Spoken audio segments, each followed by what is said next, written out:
Ready যাবো। Hello hello hello. জমি সংক্রান্ত কি অভিযোগ ছিল এবং নিউ টাউন থানার আইসির বিরুদ্ধে কি ব্যবস্থা কি হয়েছে?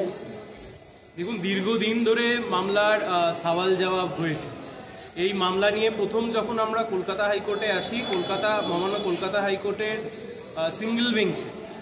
আমরা পুলিশি নিষ্ক্রিয়তা তার জন্য একটি রিট পিটিশন ফাইল করেছিলাম এবং তারই সাথে নিরাপত্তার জন্য আরও একটি রিট পিটিশন আমরা ফাইল করেছিলাম এবং আদালতের সামনে আমরা তুলে ধরেছিলাম যে মেডিকেল এভিডেন্স থাকা সত্ত্বেও এবং রিটেন কমপ্লেন্টে চুরি হয়েছে এবং জমি সম্পর্কিত যা বিষয় এই সমস্ত কিছু থাকা সত্ত্বেও কিভাবে লঘু ধারায় মামলা রুজু করে মামলার গুরুত্বই বোঝেননি এবং তার সাথে যিনি অভিযুক্ত ছিলেন সেই অভিযুক্ত ব্যক্তি প্রমোটারের অত্যন্ত ক্লোজ ব্যক্তি, লোকাল প্রমোটারের অত্যন্ত ক্লোজ ব্যক্তি এবং লোকাল কাউন্সিলর তার অত্যন্ত ক্লোজ ব্যক্তি এবং অভিযুক্ত নিজেও একজন ছোটখাটো তিনিও প্রমোটার। ফলে পুলিশ প্রশাসন জেনে বুঝে তাকে ব্যাকআপ করছে। এই মামলায় কলকাতা হাইকোর্টের মহামান্য কলকাতা হাইকোর্টের বিচারপতি তীর্থঙ্কর ঘোষ তিনি প্রথম থেকে কঠোর অবস্থান নিয়েছিলেন, কড়া মনোভাব দেখিয়েছেন এবং সেই কড়া মনোভাবের জন্য আগের তিনটি শুনানিতে নিউ টাউন থানার আইসির বিরুদ্ধে যে পদক্ষেপ নেওয়ার কথা সেই পদক্ষেপ নেওয়ার কথা জানিয়েছিলেন এবং আজকে যে মামলার শুনানি হয়েছে, আজকের মামলার শুনানিতে কলকাতা হাইকোর্টের এই কড়া পদক্ষেপের ফলে রাজ্যের পুলিশ প্রশাসন, রাজ্য সরকার নিউ টাউন থানার আইসিকে ক্লোজ করতে বাধ্য হয়েছেন এবং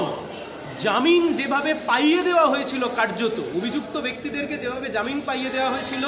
তার বিরুদ্ধে জামিন বাতিল করবার জন্য কনসার্ন যে জুরিসডিকশনাল কোর্ট আছে সেই জুরিসডিকশনাল কোর্টে সেখানেও সেই জামিনের বিরোধিতা করে জামিন ক্যান্সেলেশন করবার জন্য, বেল ক্যান্সেলেশন করবার জন্য প্রেয়ার জমা পড়েছে। এবং সবচাইতে উল্লেখিত বিষয়, রাজারহাট নিউ টাউন সম্পর্কে গত আগের শুনানিতেও এবং এই শুনানিতেও মহামান্য কলকাতা হাইকোর্টের বিচারপতি তীর্থঙ্কর ঘোষ নির্দিষ্টভাবে বলেছেন যে এটি একটি কমার্শিয়াল জোন, এখানে ব্যবসা বাণিজ্য করবার জন্য ব্যবসায়ীরা আসেন, এটা একটা আইটি হাব। ফলে এখানে যদি জমি সম্পর্কিত এরকম বিষয় হয় আর এখানে যদি আইসি, এখানে যদি কনসার্ন পুলিশ পার্সোনালরা এত এইরকম নেগলিজেন্ট বিহেভিয়ার দেখান, এভাবে যদি অ্যাকিউজ পার্সনদের পাশে দাঁড়ান তাহলে সেটা আইন শৃঙ্খলার পক্ষে উল্টো হতে পারে এবং মানুষ তার কনফিডেন্সের জায়গা হারিয়ে ফেলতে পারে। এবং সব শেষে আজকে কলকাতা হাইকোর্টের মহামান্য কলকাতা হাইকোর্টের বিচারপতি তীর্থঙ্কর ঘোষের এজলাসে যখন এই মামলা ওঠে সেই মামলাতে রাজ্য সরকার জানান যে আইসিকে ক্লোজ করা হয়েছে।